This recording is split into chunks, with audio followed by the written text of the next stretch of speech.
This is gonna sound like one of those crazy, this couldn't have actually happened stories, but I swear it's 100% true. I know some of you are gonna call this a weird hallucination or the product of sleep deprivation, but I can't explain it. I've been driving for work every day for the last 4 years, and I've seen some strange things, but nothing compares to what happened to me that night in the rural stretches of northern Illinois. So, I'm not a truck driver, but I do a lot of driving for work. I travel long distances for my job as a technician for various retail stores. For context, the area I was in that night was between a small town called Rockford and a place called Freeport. It's a roughly 250-mile stretch of farmland with little to no civilization between the towns. Picture endless flat fields on either side of you, with just the highway stretching out into the dark. It's not a very comforting sight on any given night, but when you add in bad weather, things get downright unsettling. I had just left Rockford after finishing up at one of our stores, and the weather was already starting to turn sour. It had been a long day, 14 hours of work, and I was tired, but I had to make the drive home. The wind was picking up, and the skies were turning that ominous shade of gray. The kind you know means a storm is brewing. I called my wife to give her a heads up about the weather, especially since I was going through some pretty rural areas. I told her there was a thunderstorm warning in effect, and with the way the clouds were looking, it was definitely going to be a rough drive. I promised to check in once I got to a safer spot. I'd stopped for some coffee and a quick bite before I hit the road, trying to stay awake and alert. I knew the next couple of hours were going to be pretty intense, especially with the weather. And if you've ever driven through farmland at night, well, you know it can feel like you're in the middle of nowhere, and that alone can mess with your head. Add a storm into the mix, and it gets even creepier. So, about 30 miles into the farmland, that's when the first strange thing happened. The hail started. It wasn't huge, but it was coming down fast and hard. Being a Midwest native, I've seen my fair share of storms, and when hail starts in the middle of the summer, it's never a good sign. It's usually a sign that the storm is about to intensify, and that's exactly what was happening. I pulled over to the side of the road. The wind was howling, and I could feel the truck rocking a bit. It was completely dark out here, and I couldn't see any other cars or lights, just me and the storm. I turned off the engine and rolled down the passenger window, hoping to catch a glimpse of the storm as it got closer. I had a big floodlight flashlight with me. I keep it in the truck for work, since I often have to look into industrial buildings or ceilings that need a good light source to really see. I shone the light out into the night, scanning the horizon for any sign of the storm picking up. The wind was whipping the rain sideways, but there was nothing, no flashes of lightning, no dark clouds swirling in any direction, just more darkness. But then, something caught my eye. I turned my head towards the driver's side window, and I saw something that made my blood run cold. There, just outside my window, was a man. His face was pressed up against the glass, his eyes sunken deep into his skull, and a grin spread across his face from ear to ear. And when I say grin, I mean it was disturbing, like something out of a horror movie.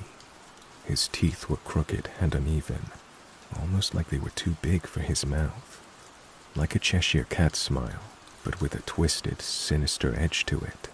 I froze. My heart skipped a beat. I couldn't comprehend what I was seeing. He didn't move, just stood there, grinning at me, his face inches from the glass. I've never experienced fear like that in my life. Just this intense, suffocating dread. I'm not even sure how long I stared at him. I don't know if it was a second or a minute. It felt like an eternity. Then, without warning, the man raised his hand slowly, pressing his palm against the window.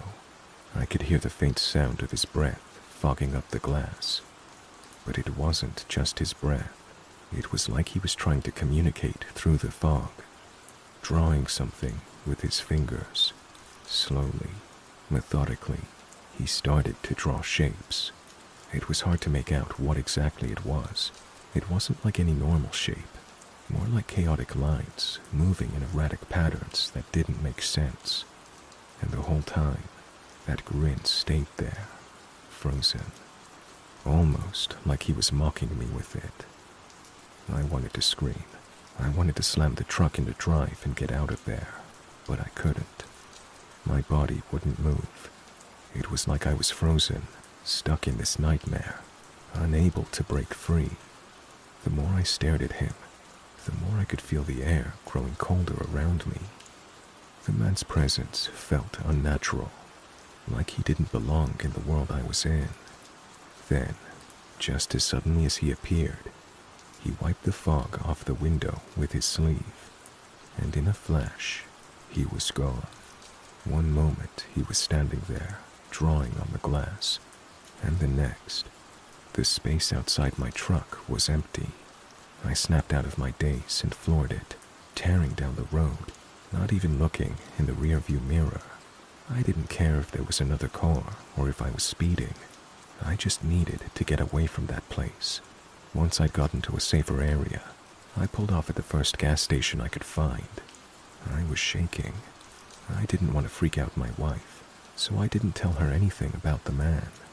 But I did tell her about the storm and the hail. I needed to get the image of that man out of my head, so I checked the truck's cameras. We have cameras running all the time for insurance and security purposes, so I thought maybe something would show up on them. I pulled the SD card and checked the footage. I watched it. Nothing. There was no trace of that man. No one walking by my truck. No strange figures in the background. No movement at all that could explain what I saw. It was like he wasn't even there. I didn't know what to think. Could I have been hallucinating from exhaustion? I'd been awake for a long time, but I'd driven through worse conditions before, and I've never seen anything like that. Still, I couldn't shake the feeling that something wasn't right. I still drive to work, but I can't bring myself to go through that stretch of highway after dark. If I have to go to Rockford or Freeport again, I'll make sure it's during the day. I'm not saying I'm convinced it was something paranormal, but I can't explain what happened. The only thing I know for sure is that it felt real. Too real to ignore. A few things have been running through my mind since then. Was it my mind playing tricks on me because of fatigue? Could it have been some kind of weird optical illusion? Something to do with the rain and hail? But there's just no way I could have imagined that grin. It was too vivid, too clear. And even though the cameras didn't pick up anything, I know what I saw. Anyway, that's my story. I'm not sure what happened out there, but I don't drive through that stretch at night anymore. I'll take the long way around if I have to. I just can't shake the feeling that whatever it was something I wasn't supposed to see.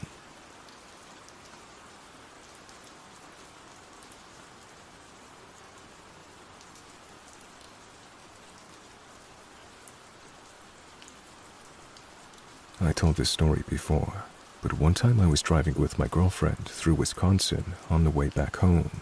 It was really late, like 2 or 3 in the morning, and I stopped at a gas station to fill up. My GPS ended up putting me on a small highway instead of the expressway right after leaving there. But I didn't want to complicate things more, so I just followed it. My girlfriend was sleeping, so I had the radio off and drove in silence on this really dark, creepy highway. There were deer crossing signs, so I was driving extra cautious because a family friend had recently hit a deer in their truck, which did quite a number on it and also caused her to break her arm from the impact. I saw there was a pretty sharp curve coming up, so I slowed down to make it carefully. and as I'm turning, I see a figure exiting the darkness of the woods.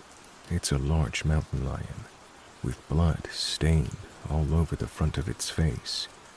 It scared the fuck out of me. I pulled up just after the turn and tried to wake my girlfriend up.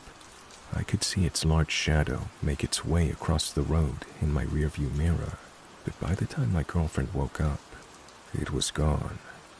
She had lived in Wisconsin most of her life and immediately dismissed my claims that it was a mountain lion, because they're not really from that area.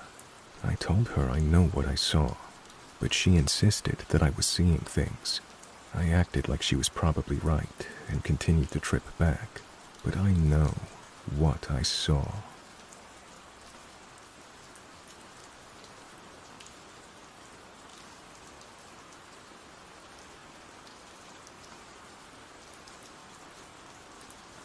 I've been a trucker for a few years now, and while I've seen my fair share of strange stuff on the road, there's one incident that stands out as one of the creepiest things that's ever happened to me. This happened a few years ago while I was on the long haul from Tucson, Arizona, heading up to Salt Lake City, Utah.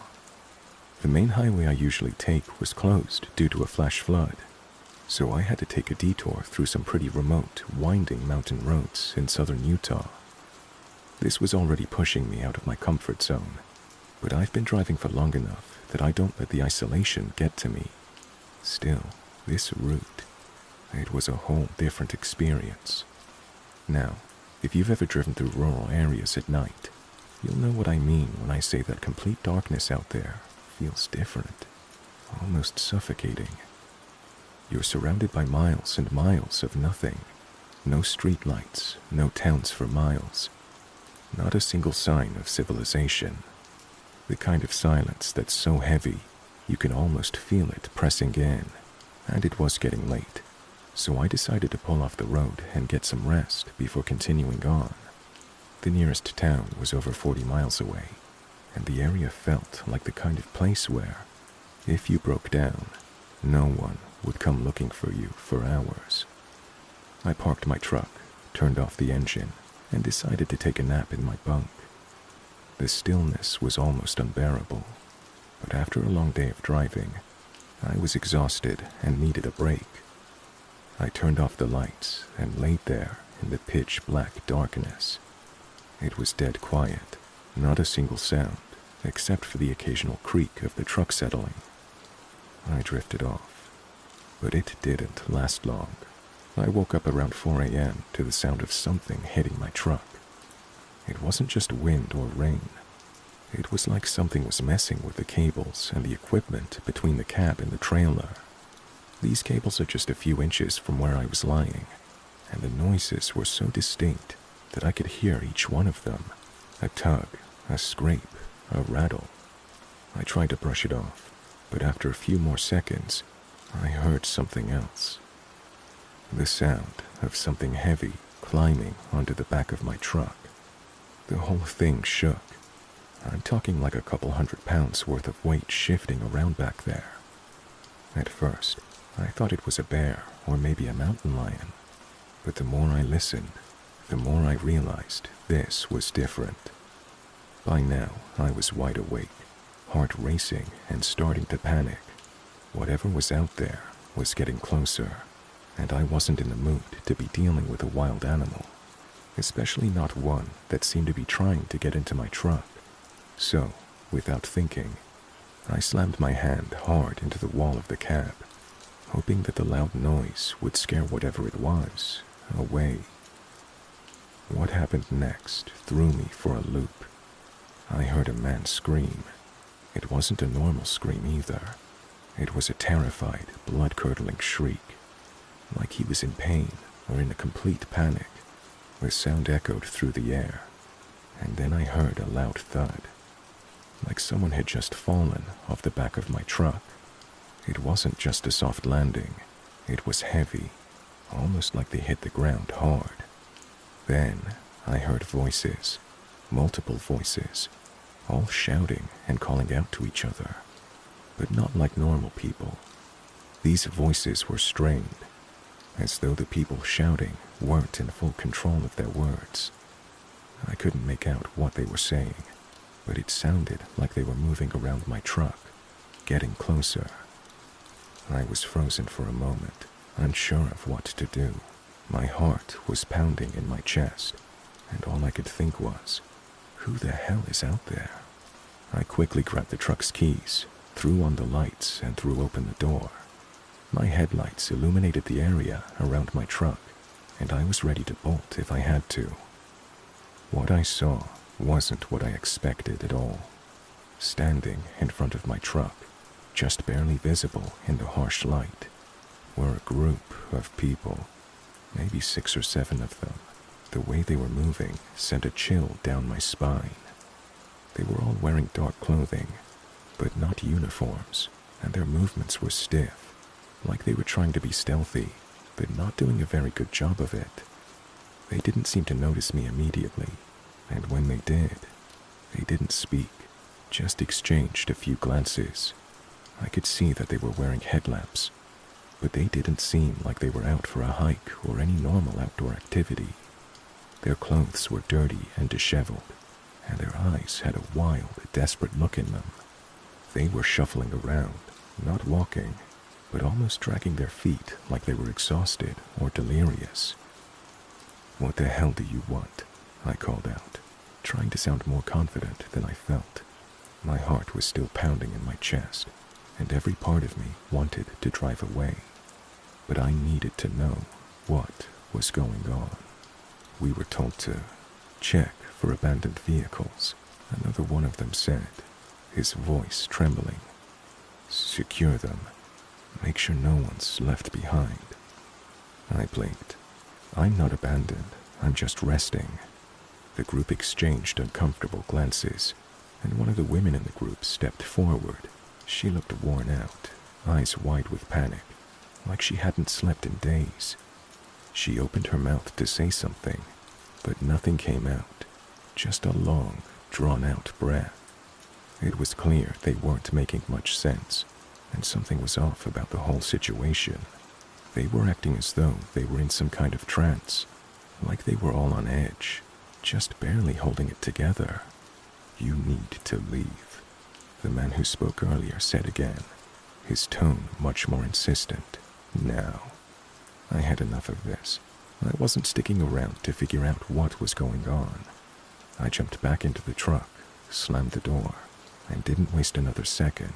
I put the truck in gear, hit the gas, and took off down the road. I drove for a few miles, heart still racing, before I stopped at the nearest truck stop to gather myself.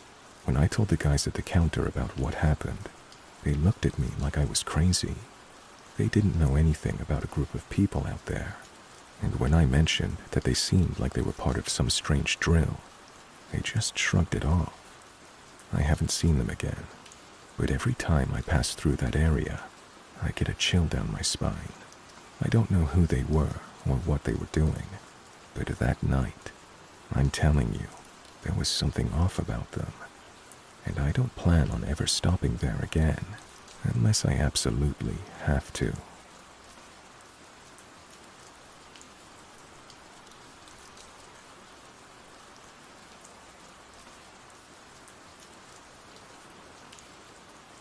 I went to summer camp in a rural part of New Jersey back in the mid-1990s. The camp was situated on a long, narrow, man-made lake. One end of the lake was reserved for swimming, which we do as a group activity every other day or so. The swimming area had one long dock stretching straight out into the water, and 2 square floating docks further out. One of the 2 floating docks was a bit far away, and although I had spent a few summers at this camp at the time of this incident, I'd never seen anyone use the second dock. One day, our group of about a dozen 11-year-olds got the bright idea that we were going to swim out to the faraway dock. I would consider this to be a moderate challenge for a casual swimmer. When we reached the dock, I noticed a strange-looking spider on the ladder that you had to use to climb up. It was quite large in terms of overall footprint, probably about 2 inches from end to end, with long skinny legs. Spiders, of course, are normal critters to encounter in nature, but this one stood out to me because of its unusual appearance. After the long swim, we took a few minutes to lie on the dock and rest in the sun. It was relaxing, and we were all having a good time. We started messing around and decided to play one of our regular games, where we would all shuffle toward the corner of the dock, causing it to sink.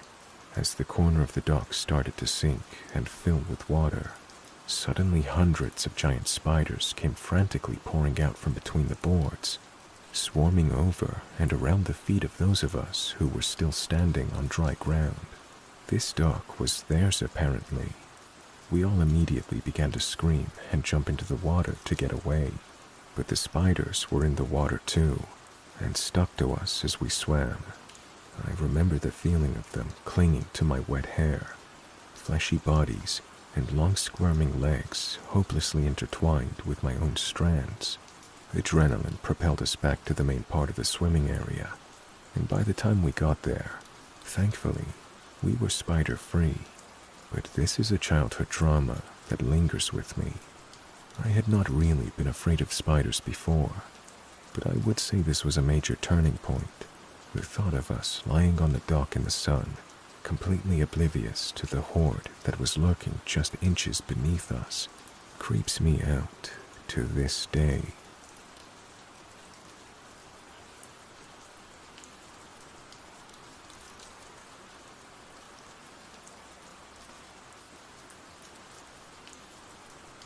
This is something that's haunted me for years.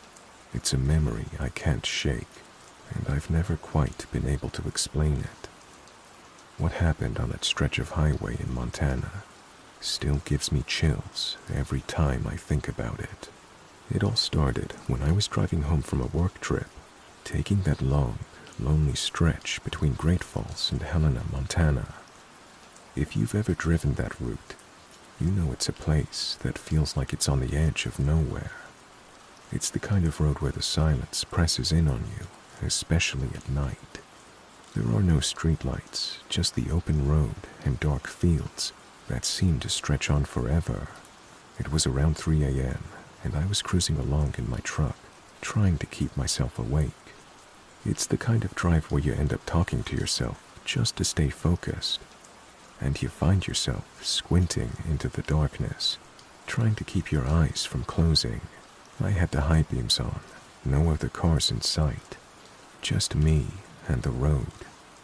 Then, I saw something up ahead in the distance.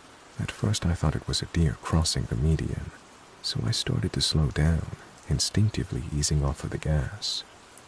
But as I got closer, I realized something didn't quite add up. The shape wasn't moving like an animal. It was standing upright, and that's when things started to feel wrong. I slowed down even more, now creeping along at 30 miles per hour, trying to get a better look.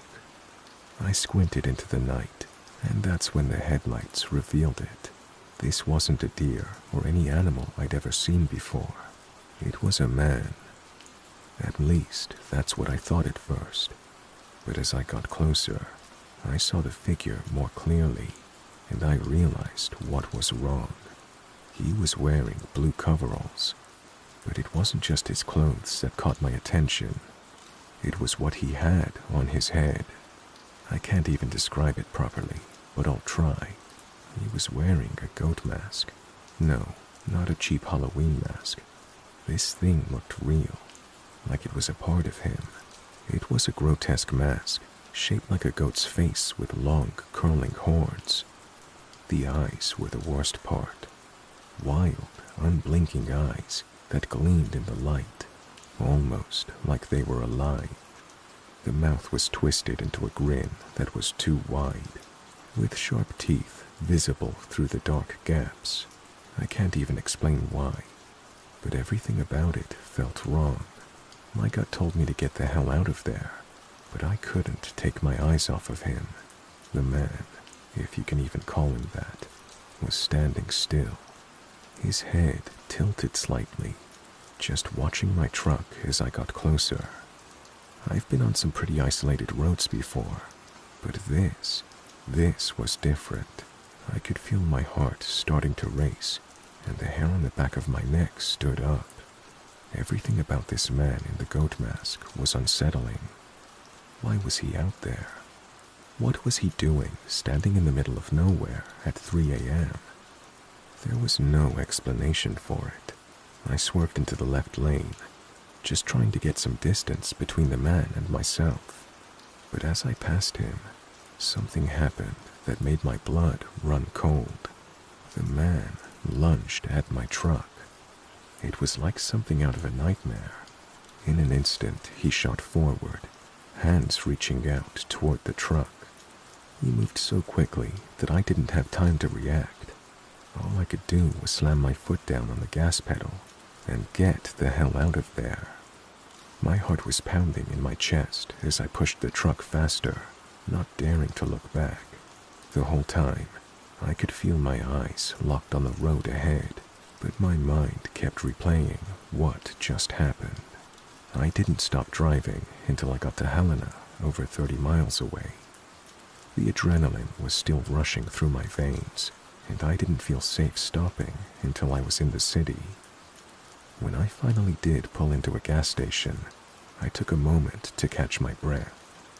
I was trying to make sense of what had just happened, but there was no logical explanation. A man in a goat mask, standing in the middle of nowhere, lunging at my truck. It didn't make sense. I tried to brush it off, telling myself it was just some prank, maybe a guy in a weird costume or someone trying to mess with me. But deep down, I knew something wasn't right. I couldn't shake the feeling that I'd just come face to face with something, someone that I wasn't supposed to encounter, something unnatural.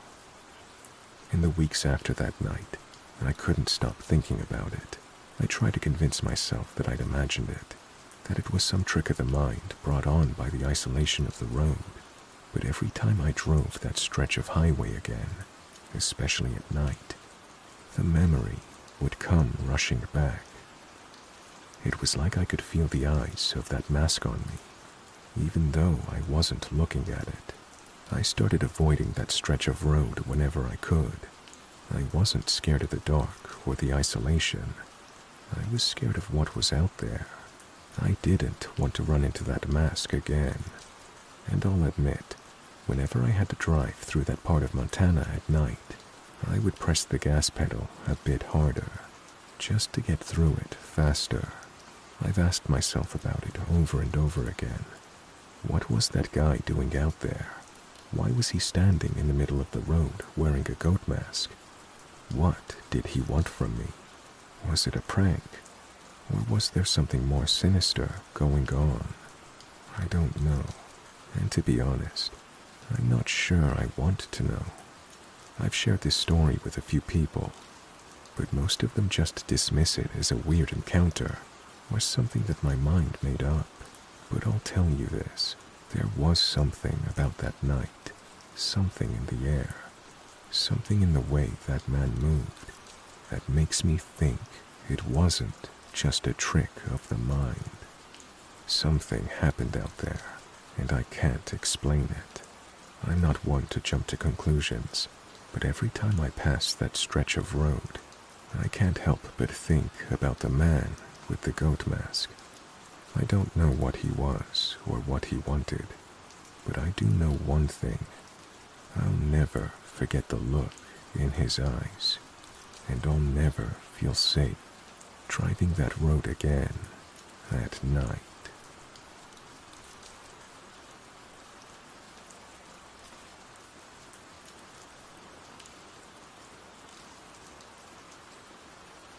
I've been involved in off-road racing for years, working as a crew guy for a team in Baja California, Mexico. It's a job that gets you into all kinds of crazy situations, and let's be honest, it's not the safest job in the world. The races are intense, the conditions are harsh, and the places you end up are sometimes downright terrifying. But out of all the wild moments I've had, there's one night that still haunts me to this day, and it's something I've never been able to explain. This happened a couple of years ago, during one of those late-night drives down the dirt roads of Baja. A buddy of mine and I were heading south along the Sea of Cortez doing a long stretch of road to Gonzaga, which, let me tell you, is in the middle of absolute nowhere. If you've ever been there, you'll know exactly what I mean. There's no civilization for miles, just endless desert, the ocean, and the occasional cactus. It was a 4-hour drive down a mostly deserted dirt road, and the only thing you have to worry about were the random locals who used the road to test their rigs late at night. Anyway, we were cruising down the road at a decent pace, trying to keep our truck steady over the uneven terrain. It was dark, pitch black really, except for the faint glow of the stars above and the occasional flash of light from our headlights. We were enjoying the peace and quiet, joking around and keeping ourselves awake when, out of nowhere, we noticed headlights in our rearview mirror. At first, I didn't think much of it. It's not unusual to see another vehicle on this road, especially at night. But then, the lights kept getting closer, and the car was tailing us faster than I was comfortable with. We'd already been on the road for a couple of hours, and it was getting late, so I figured this guy was probably just another local or tourist, racing to test his rig or blowing off steam. But then I noticed something strange. The lights coming up behind us weren't just regular headlights. They had this extra intensity to them, like the guy had some heavy-duty bar-mounted lights on top of his vehicle, which can be incredibly bright, especially on a dark road like this one, and those lights were blinding us. I could barely see the road ahead, and we were on a dangerous stretch, with sharp turns and cliffs near the sea. So, I did what any reasonable person would do. I tried to get this guy's attention. I waved my hand out of the window, signaling him to turn his lights down or move over. But he didn't budge. He just kept tailing us, the lights staying on full blast. At this point, I was getting frustrated. We were on this winding, treacherous road, and this guy was doing nothing but making it worse by blinding us. The thought of a head-on collision or crashing into the sea crossed my mind a few times. After a few minutes of this, I knew I had to get off the road. There was a sharp curve coming up near the shoreline, and if this guy didn't back off soon, I was going to have no choice but to pull off the road to avoid a crash. I searched for a spot, trying to find somewhere safe to pull over without losing control of the truck. Finally, I spotted a narrow patch of dirt that led down the edge of the road and quickly steered us off the path. The second we cleared the road, we both watched as the headlights of the truck raced by us, going way too fast for that sharp curve ahead. We thought for sure the guy was going to fly off the road and tumble down into the sea. But then something bizarre happened. Instead of crashing like we expected, the lights continued to move straight, directly toward the edge of the curve. And then, something that still doesn't make sense. The lights didn't fall off the road. They didn't dip down toward the sea either. Instead, they shot straight into the night sky, like they were being pulled up by some unseen force. The lights became brighter, then disappeared altogether, like they'd vanished into thin air. For a good minute, neither of us said a word.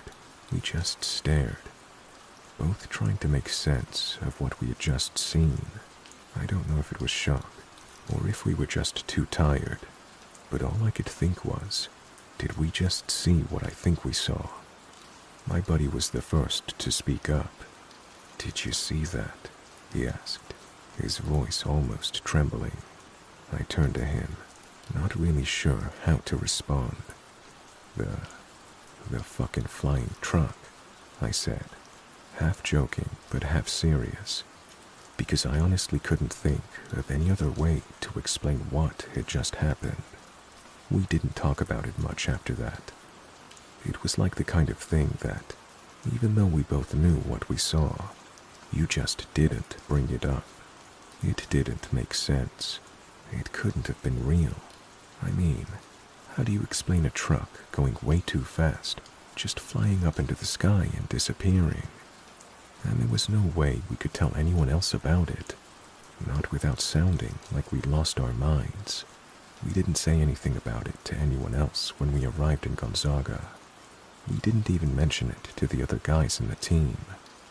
I don't know if we were afraid of sounding crazy, or if we just did not want to relive it. Either way, we both just brushed it off and kept the experience to ourselves. But even now, years later, I can't get that image out of my head. I don't know what happened that night. Maybe it was a trick of the light, or maybe the guy was just hauling gas and did something crazy with his lights. But I can't help but think that there's no logical explanation for what we saw. We were wide awake, we were sober, and we both saw the same thing. That truck didn't just disappear, it flew. I don't know if it was some kind of freak accident or something more supernatural, but it's something I can't shake. So, to anyone driving down that stretch of road in Baja late at night, watch the skies. You never know what you might see.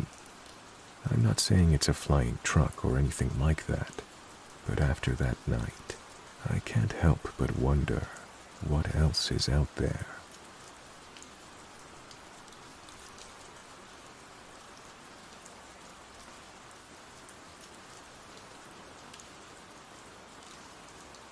I love road trips. There's nothing more delightful to me than to get up an hour before sunrise and hit the road to a destination some hundreds of miles distant. However, there are occurrences in the wee hours when time gets thin and reality blurs around the edges. I'd like to share 3 of these stories that all share a phenomenon I've come to call the screaming between. The first was during my move from North Carolina to California. I made it in a 4-day blitz across the continental U.S., which I was pretty proud of. Day 1 passed with no trouble, moving from Goldsboro, North Carolina to Prattville, Alabama in about 12 hours.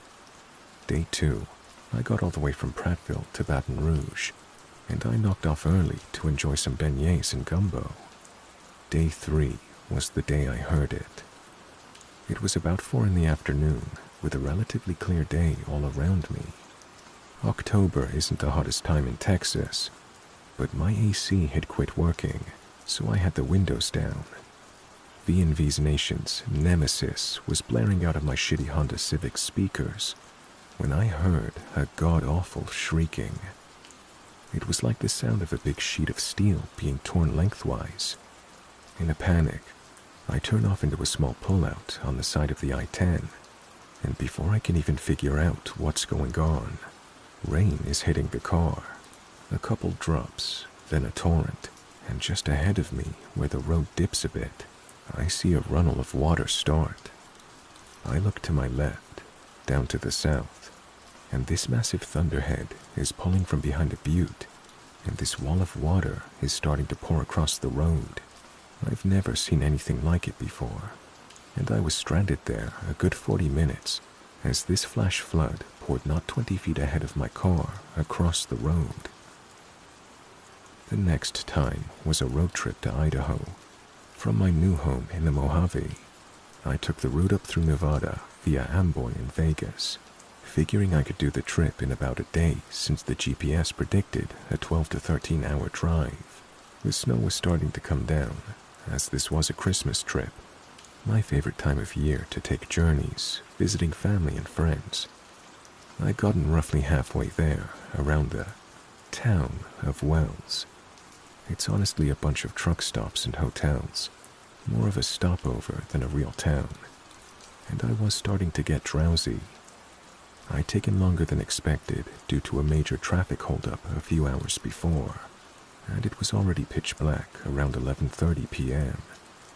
I just rolled down the window to let a blast of cool air reinvigorate me when I heard it, that same horrifying shriek of sound. I jerked the wheel reflexively and skidded off the road. At exactly that moment, an oncoming semi drifted right into the lane I'd been in. The last story is another Christmas road trip. This time I was going from the Mojave all the way to Illinois, and just my luck, a winter storm comes tearing along the I-70, just as I'm getting on it during day 2 of my trip. It was insane. It had gone from a slightly snowy but mostly clear day in Utah to near whiteout conditions in under an hour. Now, I'm perfectly comfortable driving in the snow, and my SUV had its snow chains and 4-wheel drive in good condition. I'd replaced the Honda Civic a while back, so I figure I can keep going a few more hours at least. Then, of course, I hear it. That infernal hell shriek of sound. This time, I could swear I heard it saying 13 as it screamed through the winter snow. By this time, I'm entirely out of fucks to give when it comes to that screaming, so I hit the next exit and ducked into a hotel, even though it was only 7 p.m. and I'd been on the road less than 9 hours. The next day, as I'm driving, I counted 12 vehicles on the sides of the road, overturned and wrecked, each one with massive gashes in the sides of the vehicles, like they'd been peeled back by some horrible force. I still love road trips, but part of me is always listening for that screaming when I'm between towns.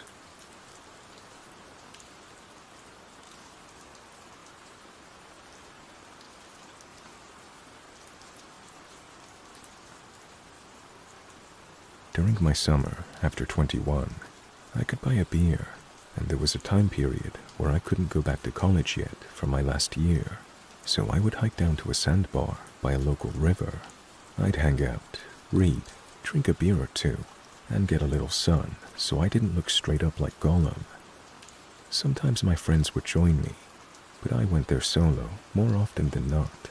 Well, my sandbar was kind of close to this bridge.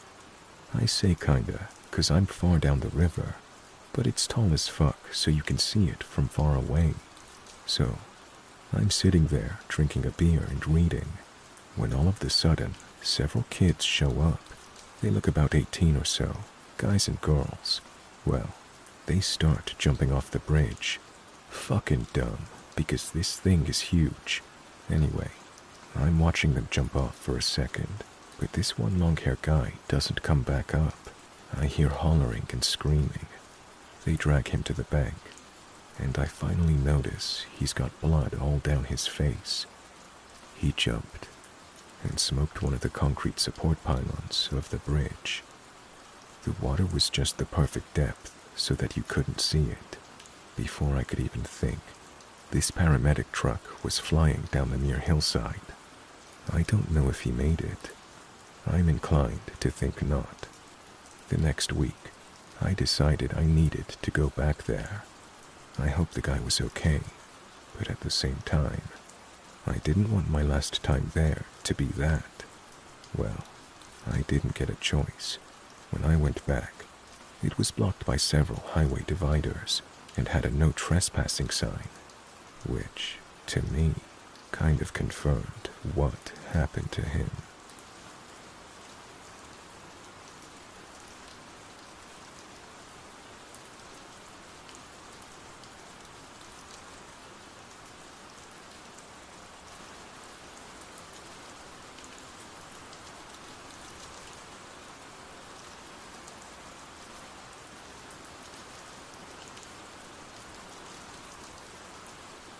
Hey guys, I hope you enjoyed that.